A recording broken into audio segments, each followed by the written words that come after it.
Bharatiya Janata party का कि आज देश के चारों ओर, पूरा पश्चिम उत्तर दक्षिण हर तरफ भारतीय जनता पार्टी का परचम लहरा रहा है। इसी खुशी में आज सब कार्यकर्ताओं ने आज पार्टी कार्यालय पे जश्न का एक माहौल रखा।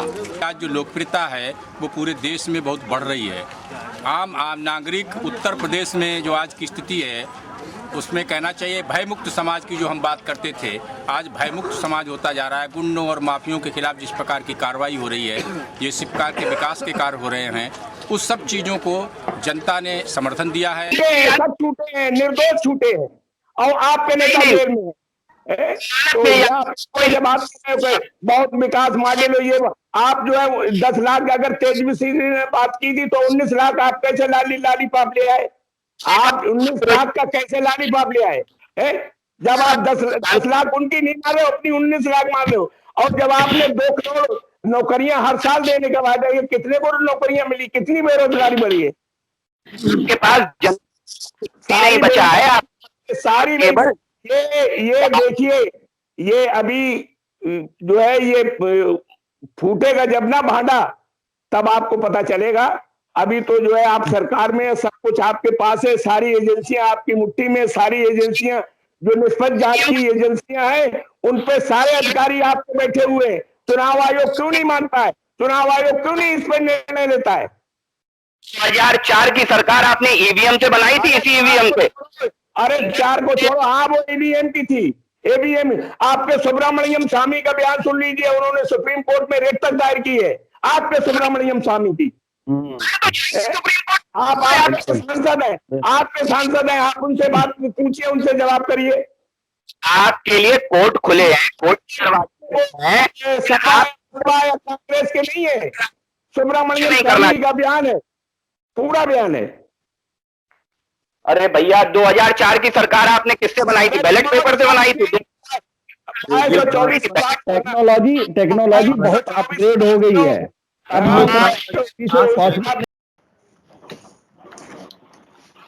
ठीक हो। नमस्कार, मैं हूं अनिल वर्मा। शेखर रात के 10 बजे हैं और अब बिग बुलेटिन की शुरुआत हो रही है। आई विटनेस न्यूज पर बिग बुलेटिन में हम प्रतिदिन जो लेटेस्ट मुद्दे होते हैं, गंभीर मुद्दे होते हैं, उन पर चर्चा करते हैं। कल और आज जो उपचुनाव हुए, बिहार के चुनाव परिणाम हुए, उन पर उनकी गूंज रही है पूरे दिन। कल भी चर्चा रही है, जो उपचुनाव हुए हैं। कल हम लोगों ने भी बिग बुलेटिन में चर्चा की थी जो उपचुनाव के नतीजे हैं उन पर। 11 राज्यों में 59 सीटों पर चुनाव हुए थे और उसमें 40 सीटें भारतीय जनता पार्टी की झोली में गई थी। और आज जो बिहार का चुनावी महासंग्राम था वो भी कंप्लीट हो गया है और वहाँ फिर मुख्यमंत्री जी नीतीश जी जो हैं वो रिपीट होने जा रहे हैं। कुल मिलाकर के एक इन उपचुनावों से, बिहार के चुनाव से स्थिति ये निकल करके सामने आई है कि भारतीय जनता पार्टी अभी पूरी तरह से हर तरह से मजबूत स्थिति में है और विपक्ष के दल जो है समाजवादी पार्टी और कांग्रेस, वो उस वहां तक भी पहुंच पा रहे हैं जहां तक भारतीय जनता पार्टी को घेरना है। गठबंधन का जो प्रयोग रालोद और ने किया वो भी पूरी तरह से फुस साबित हुआ। ना रालोद सपा को अपने वोट ट्रांसफर कर पाया, ना सपा रालोद को। अभी प्रधानमंत्री जी का संबोधन आ रहा था और उन्होंने पूरी आत्मीयता से कुछ चीजों को रेखांकित किया। उन्होंने कहा कि कोरोना के इस दौरान ये एक बड़ी लड़ाई थी। कोरोना के दौरान ये चुनाव हुआ और पहली बार ऐसा चुनाव हुआ। आमतौर पर जब बिहार का चुनाव होता था तो ये खबरें आती थी कि वहां इतने लोग मारे गए, आमतौर पे ये खबरें आती थी कि वहां इतने पोलिंग बूथ लूट लिए गए। लेकिन अब ये जो सुर्खियां हैं अखबार की, चैनल्स की, वो बदल गई हैं। अब दूसरे तरह की खबरें आ रही हैं। ये खबरें आ रही हैं कि कहाँ मतदान का प्रतिशत आगे बढ़ा, कहाँ महिलाएं वोट डालने के लिए आगे आई, ये उन्होंने कहा। और उन्होंने पूरी तरह से ये निष्कर्ष निकाला, निचोड़ निकाला कि जो भारतीय जनता पार्टी को सफलता मिली है उसके पीछे गुड टीम वर्क है और विकास के लिए काम करने की बात है। अब विकास को जो विपक्ष के दल हैं उन्होंने वो किस रूप में लेते एक अलग बात है, लेकिन उन्होंने साफ तौर पर कहा कि 24 घंटे देश के विकास के लिए जो लोग समर्पित रहेंगे तब ऐसे नतीजे मिलेंगे। जनता आपकी तपस्या, आपकी मेहनत और आपकी नियत को देख रही है, ये उन्होंने भारतीय जनता पार्टी के लोगों से कहा। और पूरा श्रेय उन्होंने जो राष्ट्रीय भारतीय जनता पार्टी के राष्ट्रीय अध्यक्ष है नड्डा साहब, उनको उन्होंने दिया कि उनकी पूरी रणनीति काम आई। और यही होता भी है कि जो लीडर ऑफ द टीम है उसको ही पूरा श्रेय दिया जाता है। तो ये जो तमाम चीजें हैं, और उन्होंने निष्कर्ष यही निकाला कि जो हम विकास की ओर बढ़ रहे हैं, जो नए नए प्रयोग कर रहे हैं, वो जनता उन्हें स्वीकार कर रही है और जनता उन्हें समर्थन कर रही है। तो ये गुड गवर्नेंस मॉडल जो है भारतीय जनता पार्टी का, उन्होंने कहा कि इसे लोग स्वीकार कर रहे हैं और इसके जरिए है हम आगे बढ़ रहे हैं। भारतीय जनता पार्टी की दूसरी चीज, समाजवादी पार्टी की जो उत्तर प्रदेश में बड़ा दल है, अखिलेश यादव जी ने कहा था कि ये जो उपचुनाव हो रहे हैं इनका नतीजा, ये संदेश 2022 के जो चुनाव होने वाले हैं, ये उन चुनावों का, उन आम चुनावों का संदेश देंगे। लेकिन समाजवादी पार्टी को जो भी अपेक्षा रही हो, बहुत निराश किया है। केवल एक सीट जो उनकी थी वो बचाने में कामयाब रहे हैं। और अखिलेश जी ने खुद जो बयान दिया वो खुद ही उनका वो खुद ही उस बयान को देकर के पूरी तरीके से उन्हें निराशा हाथ लगी, ये कहा जा सकता है। तो ये कुल नतीजे हैं। हम अपने दर्शकों को फिर बता दें एक बार कि मध्य प्रदेश की 28 सीटों पर चुनाव हुए थे, उपचुनाव हुए थे। इनमें से 19 भारतीय जनता पार्टी के पक्ष में गई हैं। गुजरात की 8 सीटों पर उपचुनाव हुए थे, इनमें से 8 भारतीय जनता पार्टी के पक्ष में गई हैं। उत्तर प्रदेश की 7 सीटों पर चुनाव हुए थे, इनमें से 6 भारतीय जनता पार्टी के पक्ष में गई हैं। मणिपुर में 5 सीटों पर चुनाव हुए थे, 4 भारतीय जनता पार्टी के पक्ष में गई हैं। कर्नाटका में 2 सीटों पर चुनाव हुए थे, दोनों सीटें भारतीय जनता पार्टी के पक्ष में गई हैं। तेलंगाना में 1 सीट पर चुनाव हुआ था, 1 सीट ये भारतीय जनता पार्टी के पक्ष में गई है। ये जो पूर्व से पश्चिम तक, उत्तर से दक्षिण तक भारतीय जनता पार्टी की बयार चली है, उसको लेकर के भाजपा के लोग बहुत उत्साहित हैं और उत्साहित होना भी चाहिए। और उसको लेकर के प्रधानमंत्री जी को जो के भाषण के कुछ अंश हमने भी आपको रेखांकित करके सुनाए। और उत्तर प्रदेश की जो लड़ाई हुई, महत्वपूर्ण 7 सीटें थे जहां पर उपचुनाव हुए, वहां पर सरकार और संगठन का बेहतर तालमेल देखने को मिला। आमतौर पे खींचतान होती रही है जब दूसरी पार्टी कांग्रेस की सरकार होती थी, तो सरकार में इतना अच्छा तालमेल नहीं देखने को मिलता था। जो संगठन के महामंत्री हैं उत्तर प्रदेश के सुनील बंसल जी, उनकी जो बूथ प्रबंधन रचना है उसका ही ये नतीजा था कि लोग इस कोरोना काल में भी अधिक से अधिक संख्या में बूथ तक पहुंचे और उनका जो बूथ प्रबंधन था वो पूरी तरह से सफल रहा। और वो सफलता जो सफलता है वो नतीजे बता रहे हैं।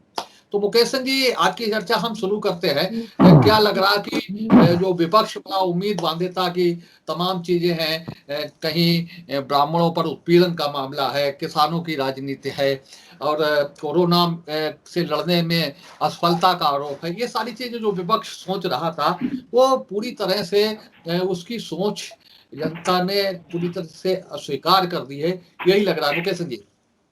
सभी मित्रों को एक बार मेरा नमस्कार। शेखर जी, जहां तक हम समझते हैं कि ये जो उपचुनाव हुए पूरे भारतवर्ष में, उसमें जो परिणाम आए हैं वो परिणाम एक सकारात्मक के परिणाम, एक पॉजिटिव सोच के परिणाम। विपक्षी पार्टियां लगातार एक माहौल बना रही थी कि कोई अगर रेप हो जाता है तो सारी विपक्षी पार्टियां वहां दौड़ पड़ती हैं, कहीं कोई मर्डर हो जाता है तो सारी विपक्षियां वहां लाश के पीछे दौड़ पड़ती हैं, या कोई ऐसे आरोप लगते हैं उसके ऊपर चली जाती हैं। भारतीय जनता पार्टी इस प्रकार की राजनीति नहीं करती है, सकारात्मक राजनीति करती है।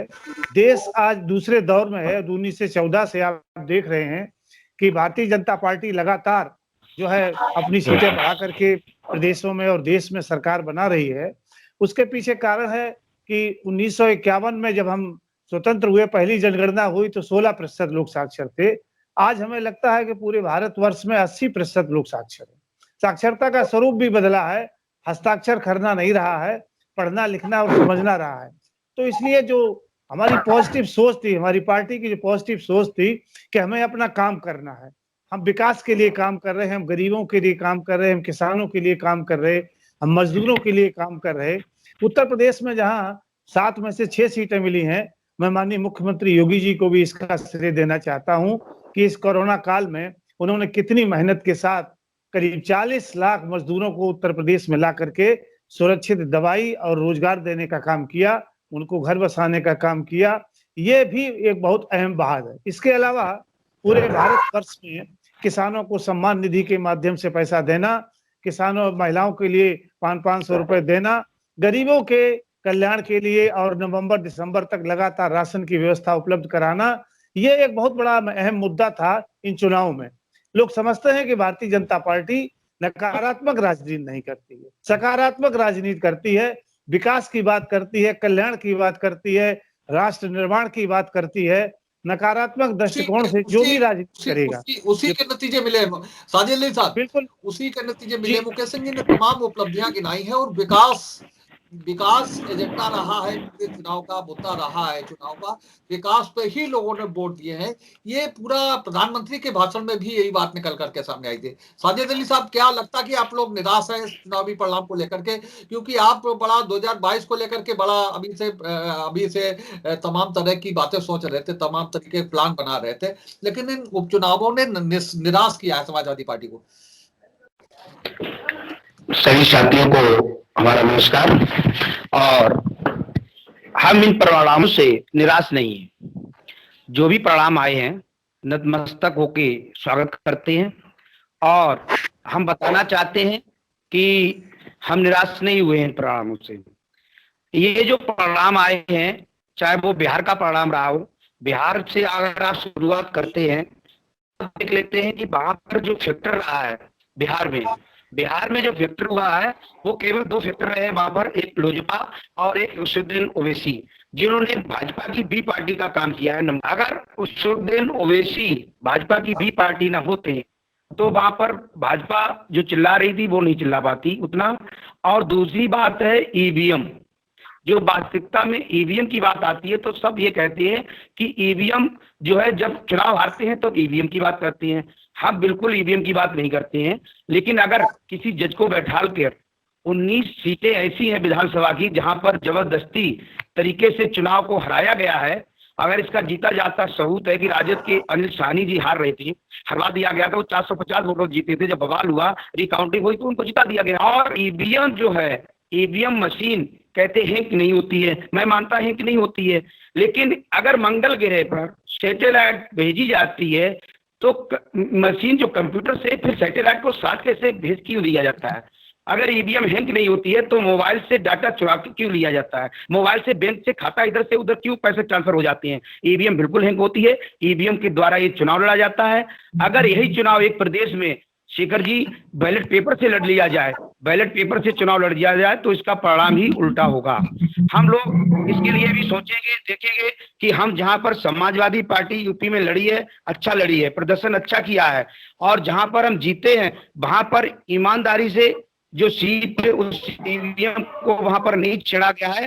वहां पर बीजेपी की हालत अगर आप देखो तो हमारे पीछे जिस सीट पे जीत दर्ज की है वहां पर प्रत्याशी हमारे पीछे है, बीजेपी वहां पर आधे भी वोट नहीं ले पाई। तो हम बिल्कुल इससे खास नहीं है, हमारे साथ जो है और हमने जो आप कह रहे साजिद भाई, आप कह रहे हैं आप तो कई 2 सीटों पे आप चौथे स्थान पर पहुंच गए हैं। ये आप अब भी अपनी स्थिति से संतोष कर रहे हैं कि आप 2 सीटों पर, उत्तर प्रदेश की जो 2 सीटें हैं घाटमपुर की और बांगरमऊ की, इसमें आप चौथे स्थान पर पहुंच गए हैं। बहुत निराशाजनक स्थिति है। गौतम जी कांग्रेस वाला प्रचार कर रही थी, आपकी जो नेता है प्रियंका गांधी नए प्रयोग कर रही थी। पूरे कोरोना काल में आपने तमाम कार्यक्रम किए हैं, पूरी लड़ाई लड़ी है, जगह जगह पर मुद्दे छेड़े हैं, ट्वीट किया है। लगता है कि ट्वीट जनता ने स्वीकार नहीं किए, क्या लगता है आपको? देखिए वर्मा जी, ऐसा है, कांग्रेस की बात ऐसी है कि उत्तर प्रदेश और बिहार में आप समझ रहे हैं कि अब हम जो है बूथ स्तर का और ब्लॉक स्तर पे जो है काम करना शुरू किए हैं। अभी बीच में सब ऐसे ही चलता रहा है। और रही बात चुनाव की, तो चुनाव में ये है कि हमारा वोट ऑफ परसेंटेज बड़ा है, पहले से हमारा कुछ वोट बड़ा है। तो अब जहां बिहार की चुनाव की बात है, तो वहां तो भाई हम बिल्कुल ईमानदारी का चुनाव तो मानते नहीं है, वो बिल्कुल बेईमानी का चुनाव है। अधिकारी चुनाव वहाँ आयोग के मुख्यमंत्री कर्मचारियों बनाने आप की गए थे पहले से? अरे बात सुनिए, पहले बात जवाब दीजिए आप, मेरी बात सुनिए, हम बोलेंगे आपसे। आप ये बिल्कुल, बताइए, बिल्कुल भाई, जहां जहां गिनती पूरी हो गई, फाइनल हो गई 119 सीटों पे, महागठबंधन के उम्मीदवार जीत गए, रिटर्निंग ऑफिसर ने उन्हें जीत के ही बधाई दे दी, और इलेक्शन कमीशन ने अपनी वेबसाइट पे भी ये डाल दिया, इलेक्शन कमीशन ने अपनी वेबसाइट पे भी डाल दिया, और उनसे ये कहा कि आप बैठिए, आपको प्रमाण पत्र मिलता है, थोड़ा इंतजार कर दीजिए। और बाद में कह देते हो प्रमाण पत्र देते नहीं हो, और साहब वो जो है सीएम हाउस से फोन आ जाता है, दिल्ली से फोन आ जाता है, और जो है बाद में जो है बात करके फिर कह देते हो आप तो चुनाव हार गए। ये क्या तरीका है? क्या जनतंत्र का ऐसी लूट हो जाएगी? सकरा एक विधानसभा है, सुनिए आप, कांग्रेस के उम्मीदवार है वहां रमेश दास जी ने करीबन 600 वोट से जीत हासिल की, और उनसे कहा कि आप जो है बैठिए, उनसे भी बैठाया गया, और बाद में फिर जो है सीएम हाउस से फोन आता है, 17 वोटों से उनको फिर जो है हरा दिया जाता है। ये क्या दानदगर्दी? ये तो हाँ रिकॉर्ड बात है। हिलसापुर विधानसभा क्षेत्र से राजद का प्रत्याशी था शक्ति सिंह, वो निर्वाचन अधिकारी ने उन्हें 547 वोटों से विजयी घोषित कर दिया। प्रमाण पत्र लेने के लिए थोड़ा इंतजार करने को कहा, सीएम आवास से आरओ को फोन आ गया, और फिर अचानक अधिकारी से कहते हैं कि पोस्टल बैलेट जो थे रद्द होने के कारण आप जो है 13 वोट से हार। ये क्या तरीका है? वहां जो है क्या है, रात में सीएम हाउस तक को लाखों आदमियों ने घेरा है। सारी बेईमानी की बात है, और झराझर बेईमानी बात है, जिसकी सत्ता पावर में होती है, उसके अधिकारी भी होते हैं, और वही अधिकारी चुनाव आयोग। तो ये सारी बातें हमने भी ये देखा है। समझे, लोकतंत्र के साथ बेईमानी, और ये बेईमानी नहीं चलेगी। अब बिहार से जब आजादी की लड़ाई शुरू हुई है, तो ईवीएम की लड़ाई थी बिहार से शुरू होगी। ठीक है, कौशलन जी यादव जी। जी शेखर जी, आज आपने भाजपा की बम बम करके जो है आपने टॉपिक रखा, संभवतः शायद कल भी रहा था आपका ये, तो मुझे तो नहीं लगता है, मैं आपसे कतई सहमत नहीं हूं, एकदम ये निराधार है। और वो कैसे है, मैं आपको थोड़ा सा, बिहार को सबसे पहले ये बड़ा इलेक्शन था, उसी को केंद्र में रखकर मैं कहना चाहूंगा कि बिहार में आज भी आरजेडी जो है सिंगल लार्जेस्ट पार्टी है, और कल भी थी, आप ये सोचिए। और दूसरे सबसे खास बात ये है कि जेडीयू का चेहरा नीतीश जी, और नीतीश जी ही चीफ मिनिस्टर थे अभी तक। जो चीफ मिनिस्टर था उनकी पार्टी जेडीयू थी, और आप देखिए कहां से कहां पहुंच गए। यानी नीतीश जी को नकार दिया गया बिहार में, चीफ मिनिस्टर को नकार दिया गया, जिनको केंद्र में रख करके चुनाव लड़ा गया। भाई किसको चीफ मिनिस्टर आपने मतलब प्रोजेक्ट किसको किया है? क्या मोदी जी को प्रोजेक्ट किया है आपने? भाई मोदी जी को तो नहीं प्रोजेक्ट किया होगा, नीतीश जी को ही किया है। नीतीश जी की पार्टी करीबन आधे के आसपास पहुंच गई है। तो ये सब क्या गठजोड़ का कार्यक्रम है, और जीते हुए को हरा देना और हारे को जिता देना, ये बड़ी एक पावर पैसा, ये सारी चीजें मतलब मिलके काम करती हैं। ये सब चीज, एग्जिट पोल इतने गलत हो जाना, ये कभी आपने देखा, ऐसा महसूस किया? इतने सारे गलत हो जाना, मतलब सारा का सारा ढेर हो गया एग्जिट पोल का, इतना ज्यादा गलत हो जाना, कुछ तो दाल में काला है, कहीं ना कहीं कुछ बात है। और रही बात ये कि यूपी की बात अगर करें तो 7 सीटों में 6 जीत ली हैं, तो सत्ता में है, ये कोई खास बात नहीं है, ऐसा होता है। ये तो सीटें इनकी थी है, ये आपकी थी। मुझे तो लग रहा है कि एक आपने वहां पे आप थे नहीं दूसरे नंबर पे, वहां पे दूसरे भाजपा ही नंबर जीती है भाई। मैं समझता हूँ कि 7 आपको जीतनी चाहिए थे कायदे में।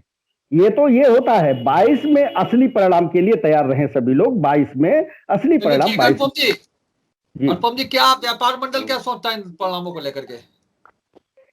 शेखर जी, जहां तक मैं अपनी बात रखना चाहता हूं आपके चैनल के माध्यम से कि जो भाजपा की बल्ले बल्ले है वह केवल माननीय नरेंद्र मोदी जी की वजह से है, क्योंकि नरेंद्र मोदी जी वाकई में बहुत ही रणनीति से कार्य करते हैं और नरेंद्र मोदी जी जो जिस तरीके से सोचते हैं वह करके भी दिखाते हैं।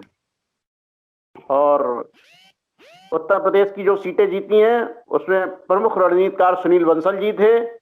उनका बहुत ही अच्छा चुनाव प्रबंधन है जिसकी वजह से उन्होंने ये सीटें जीती हैं।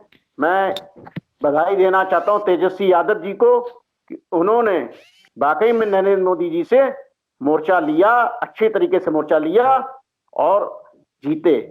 अगर उनकी सीटें कम आई हैं या उनका गठबंधन कम आया तो उसका कारण केवल कांग्रेस है।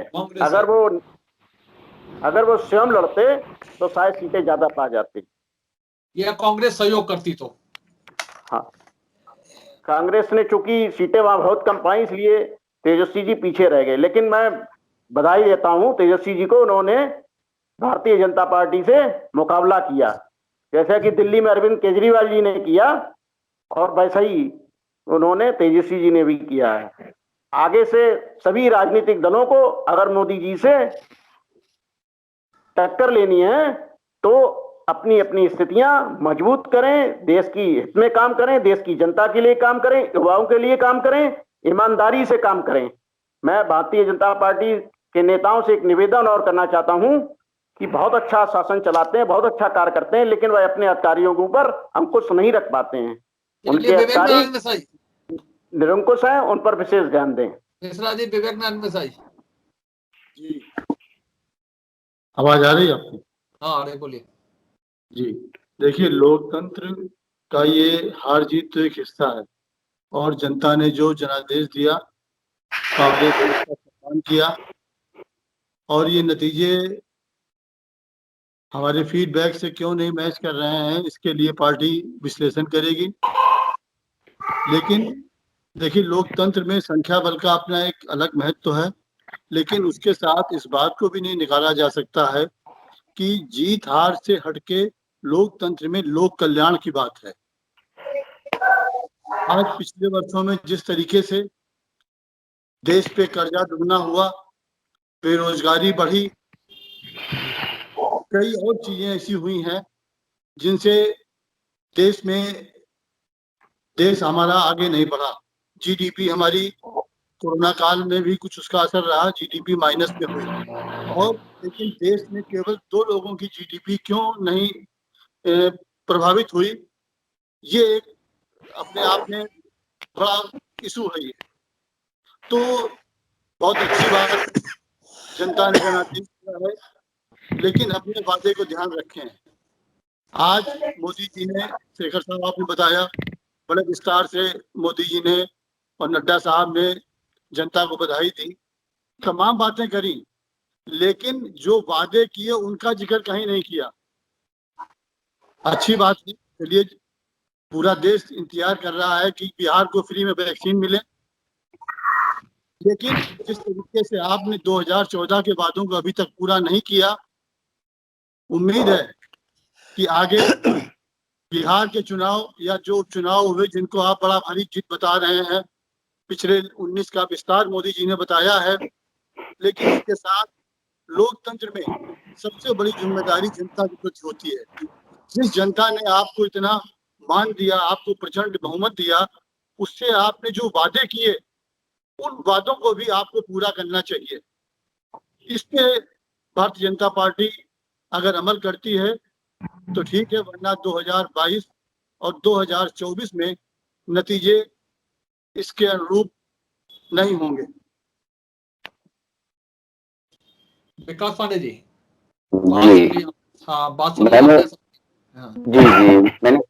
सभी अपने साथियों की बात बड़े धैर्यपूर्वक सुनी। ये बड़ा उत्साह का माहौल है। और सबसे पहले तो मैं अपने सभी साथियों को भी बधाई दे दूं इस भारतीय जनता पार्टी की अप्रत्याशित जीत को लेकर पे भी मैं बधाई दे दूं। अप्रत्याशित इसलिए क्योंकि हम ये मान रहे थे ये जीत होके रहेगी, ये जीत न्याय की होगी, ये जीत भारतीय जनता पार्टी के विकास मॉडल की होगी। लेकिन जो हमारे न्यूज एजेंसी के न्यूज चैनल्स थे वो इस बात को मानने के लिए कतई तैयार नहीं थे। ये हम भी जानते हैं कि भीड़ कैसे बुलाई जाती है और कैसे भीड़ को मोटिवेट किया जाता है। उन भीड़ों को लेकर के जो माहौल बनाया गया उसको लेकर के उसी को लेकर के टीवी चैनलों ने भी अपना एक माहौल क्रिएट किया। मैं अपनी बात को आगे प्रारंभ करने से पहले एक शेर कहूंगा, ताउम्र मैं यही भूल करता रहा, धूल चेहरे पे जमी थी और मैं आईना साफ करता रहा। आप विडंबना समझिए, आज भी ये समझने को तैयार नहीं है, आज भी ईवीएम गलत है, आज भी मोदी जी अपने वादे पूरे नहीं कर पाते हैं 2014 के, आज भी ये उन्हीं चीजों में क्यों नहीं चुनाव करा लेते आप? बैलेट पेपर से चुनाव करा लो। जब सारी पार्टियां कह रही हैं दुनिया में कहीं चुनाव नहीं होता है बैलेट उससे भी ये मशीन से, आप पहले मैंने क्यों नहीं चुनाव करा? सुना मैंने आपको बीच में टोकूंगा मान्यवर, सुन लीजिए। ये पहली डिबेट का पहला पेज है, मैंने बड़े धैर्यपूर्वक सुना आपको। इतनी व्याकुलता ठीक नहीं है और जनता आपकी इसी व्याकुलता को लेकर के बड़ी चिंतित है और व्यथित है। आपकी जो स्थिति और गति हुई है वो आपकी इसी व्याकुलता की वजह से हुई है, इसमें हमारा कोई योगदान नहीं। आगे बताएगा, समय बताएगा आगे आप परेशान न होइए। बता रहा है भाई साहब, समय तो 2015 में बताया था और फिर 2020 में भी बता दिया है। अभी एक मान्यवर ने कहा है कि 2015 में यही ईवीएम ठीक थी। 2015 में जब कांग्रेस और नीतीश कुमार ने, साहब सुन लीजिए मान्यवर, सुन लीजिए, अभी कोई बात की सुन लीजिए श्रीमान जी, सुन लीजिए पहले, उसके बाद बोलिए। हाँ, पहला यही व्याकुलता है। मैंने स्पष्ट रूप से कहा कि इन्हें ईवीएम में कमी दिखती है, इन्हें हर चीज में कमी दिखती है, इन्हें मोदी जी के 2014 के विकास मॉडल में कमी दिखती है, इन्हें मोदी जी के किए हुए इतने बड़े बड़े काम नहीं दिखते हैं, इन्हें अपनी गलतियां नहीं दिखती हैं। सबसे बड़ा विषय मैं बता दूं आपको, एक सुनी होगी, जब हम किसी पर एक उंगली उठाते हैं तो 3 उंगलियां हमारी तरफ होती हैं, 3 उंगलियां। इसका मतलब है कि हम 3 गुने ज्यादा जिम्मेदार हैं उस चीज के लिए। कांग्रेस पार्टी हो चाहे कोई भी पार्टी हो, सीएम को दोष देने से पहले ये विषय स्पष्ट रूप से समझ ले कि इसमें कहीं ना कहीं उनकी स्वयं की जिम्मेदारी बनती है, उनकी स्वयं की नैतिकता की जिम्मेदारी, उनकी स्वयं की कमियां जिम्मेदार है। वो जनता को कन्विंस नहीं कर पा रहे हैं। जनता को आखिर ऐसा क्या उन्होंने किया है विगत पूर्व के वर्षों की सरकारों में कि वो जनता को कन्विंस ही नहीं कर पा रहे हैं। जनता उनकी बात पर मोहर लगाने को तैयार ही नहीं है, उनकी बात मानने को तैयार नहीं है। दूसरा मैं विषय बड़ा स्पष्ट रूप से रख दूं कि 10 लाख नौकरियों का एक झुंझुना लेकर के आए थे तेजस्वी यादव, बड़े कसीदे करे गए। ये हम भी आप समझते हैं कि 10 लाख सरकारी नौकरियां कैसे दी जा सकती थी। नीतीश कुमार जैसा मजा हुआ व्यक्तित्व में आप समझने का प्रयास करिए। राजनीति के बड़े खिलाड़ी हैं आप, तो ये बात समझते भी होंगे कि अब जनता भी उससे भी बड़ी खिलाड़ी है। वो जानती है कि क्या लॉलीपॉप है, क्या वास्तविकता है, ये जनता भी बहुत अच्छे से समझती है। और उसी वास्तविकता को ध्यान में रख करके जनता ने आगे मोहर लगाई है। अनिल भैया, आपने एक शब्द दिया था अभी, गुड गवर्नेंस मॉडल, बिल्कुल ठीक शब्द दिया आपने। भारतीय जनता पार्टी का निश्चित तौर पर यही नजरिया है, गुड गवर्नेंस। हमने हमेशा से यही प्रयास किया है, ना भेद किया ना भाव किया। हमने केवल एक प्रयास किया कि हमारे जो विकास की गंगा है वो नीचे तक बहकर जाए। हम अंत्योदय में विश्वास रखने वाले लोग हैं। हम 1 रुपया नीचे तक भेजकर 20 पैसे पहुंचाने वाले नहीं हैं। हमारा प्रयास होता है कि 1 रुपया ऊपर से चले और नीचे वाले व्यक्ति को भी उस 1 रुपया प्राप्त हो। तब तक हमें चैन से नहीं बैठना है, तब तक हमें नींद नहीं आ सकती है, जब तक कि वो 1 रुपया पूरा का पूरा नीचे नहीं पहुंच जाता। नीचे क्या बोल रहे हैं बताइए गौतम जी। ये क्या विकास है?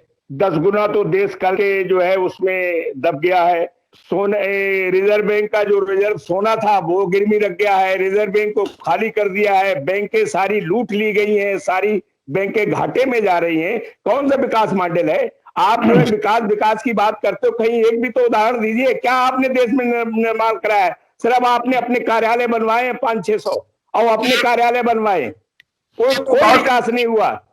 ये जो है कोई घोटाले में अगर किसी को जेल हुई हो तो आप बताइए, आपके नेता जेल में है। ये जेल गए थे, आप बताइए। सब छूटे हैं, निर्दोष छूटे हैं, और आपके नेता जेल में है। तो जब आप बहुत विकास मॉडल, ये आप जो है 10 लाख, अगर तेजस्वी ने बात की थी तो 19 लाख आप कैसे लाली पाप ले आए? आप 19 लाख का कैसे लाली पाप ले आए? जब आप 10 लाख उनकी नहीं मार रहे हो, अपनी 19 लाख मार रहे हो। और जब आपने 2 करोड़ नौकरियां हर साल देने का वादा, ये कितने को नौकरियां मिली, कितनी बेरोजगारी बढ़ी है? के पास नहीं बचा है, आप सारी ये देखिए, ये अभी जो है ये फूटेगा जब ना भांडा, तब आपको पता चलेगा।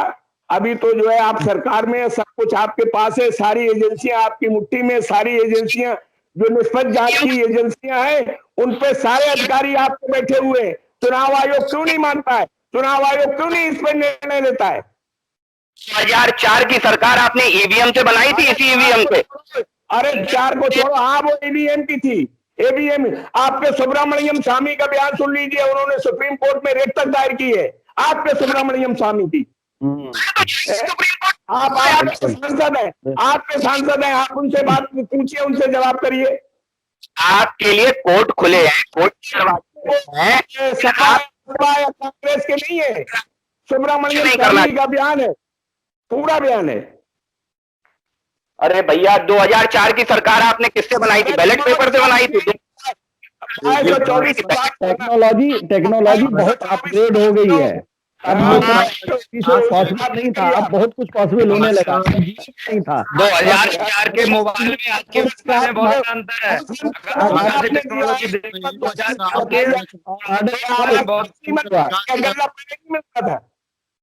मोदी जी की यही रणनीति है, मोदी जी का विकास, मोदी जी की रणनीति क्या रणनीति है?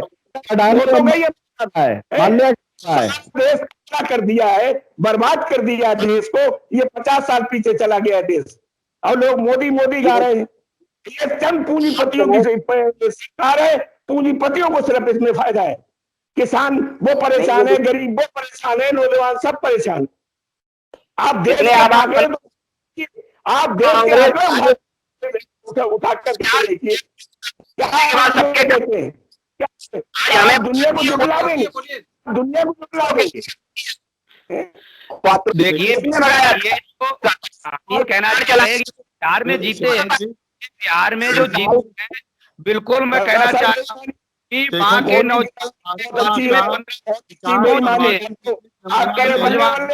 हम तो कह रहे हैं कि बल्ले बल्ले नहीं, ये तो दरअसल लोकतंत्र की हत्या है। नीतीश जी ने 1 साल में करीब 1 लाख लोगों को नौकरी दे दी है, 1 साल में 5 साल वेबसाइट पे आ जाता है, सब कुछ आ जाता है, फिर उसको कर देते हो। ये क्या बेईमानी? ये यहाँ रिकॉर्ड है, इनको वोट देते हैं क्योंकि माननीय प्रधानमंत्री जी ने बिहार राज्य का चलाता था। आपके प्रधानमंत्री ये पेपर से क्यों नहीं कराते चुनाव? आप बैलेट पेपर से कराइए चुनाव।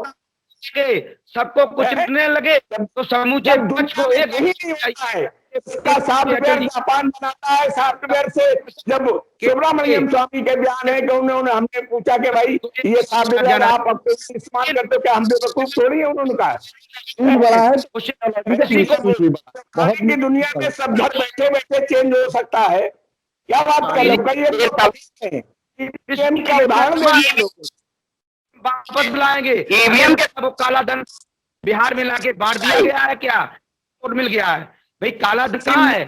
जो काला की लिस्ट लग रही थी, उस लिस्ट के नाम हो रहे हैं, वो लिस्ट के नाम ओपन नहीं हो रहे, काला धन लाके कहाँ कर दिया? इस बात की मुख्यमंत्री कोई बने, इससे कोई मतलब नहीं है। तेजस्वी बोलिए। देखिए देश में जिस तरीके से ईवीएम को लेके सवाल उठ रहे हैं, तो मुझे लगता है कि माननीय प्रधानमंत्री जी जो 56 इंच का सीना भी रखते हैं, उनको इस तरह के विवाद अगर उठ रहे हैं तो उनको बैलेट पेपर से चुनाव कराने की मांग मान लेनी चाहिए। आदमी तो बैलेट पेपर भेजा हाँ, जरा एक मिनट सुनिएगा। हाँ, ये जो ईवीएम का मुद्दा उठा है, मित्रों से एक बात कहना है कि वो आत्मविश्लेषण नहीं करते, ये कभी नहीं कहते हैं कि जनता हमको क्यों नकार रही है, और जनता के नकारने का नकार रही है। आप जो है वही बात कर रहे हैं, सुन लीजिए, सुन लीजिएगा और सरकार है ना, राजनीति करते रहे, आप परिवारवाद की राजनीति करते रहे, आप जो है किसी भी विदेश आज पूरे भारतवर्ष में उसकी सीमाएं सुरक्षित हैं, खर्च कर रहे हो, 3,000 किलोमीटर सड़क खर्च कर रहे हैं, इतने महंगे चुनाव दिए गए हैं, और चीन के सामने सीना तान करके देश खड़ा है।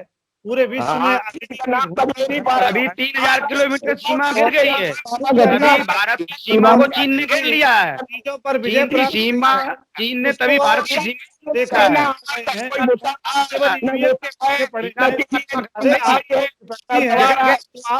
करके निर्वाचन कोर्ट से बात करते हैं, दोस्त हैं, आप विश्लेषण की बात नहीं करते हैं, आप रेप पर राजनीति करते हैं, आप हत्या पर राजनीति करते हैं, आप किसानों को बहका करके राजनीति करते हैं, आप शीशा देखते नहीं हैं। हवाई जहाज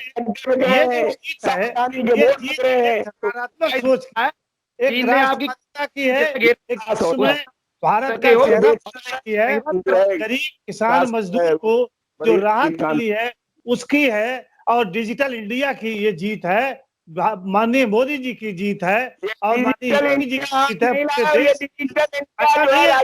देश में मणिपुर से लेकर के तक उसके पीछे आपकी नकारात्मक सोच है, आप नहीं उस चीज को स्वीकार करते हैं, उसको आपको स्वीकार करना चाहिए, आत्मविश्लेषण करना चाहिए। उन महिलाओं के लिए काम कर रही है, चाहे वो मुस्लिम महिलाएं हों, चाहे वो हिंदू महिलाएं हैं। हम तो कहते हैं जो देश का नागरिक है, चाहे किसी धर्म का है, उसके प्रति आज क्या राशन नहीं मिल रहा है सबको, आज क्या सबको जो है सम्मान नहीं मिल रहा है,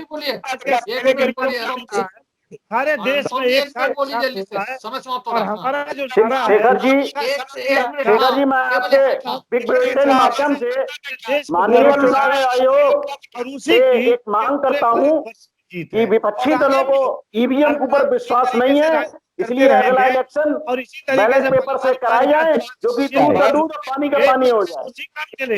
आपकी मांग आपकी बात चुनाव आयोग मान ले, आपकी बात का समर्थन करते हैं। दुनिया में अब मान ले प्रदेश में ही चुनाव करा दे, पूरे देश की तो विपक्ष दूध पानी का पानी हो जाएगा। अगर जनता तो आप फिर आ जाएंगे सत्ता में। नहीं, आप अपना संगठन मजबूत करिए, अपने आप देखिए लोगों को जीतना चाहते तो नहीं जीत सकते, पैदल चले हैं। 2022 काम दिया पेपर में करा लो, 24 का चुनाव बैलेट पेपर पे करा लो। ये अगर आप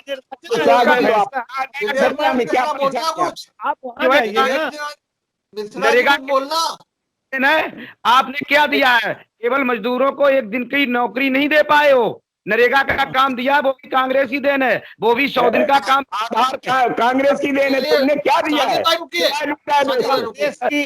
कांग्रेस तो 10 पार्टी नहीं है, आप अमेरिका में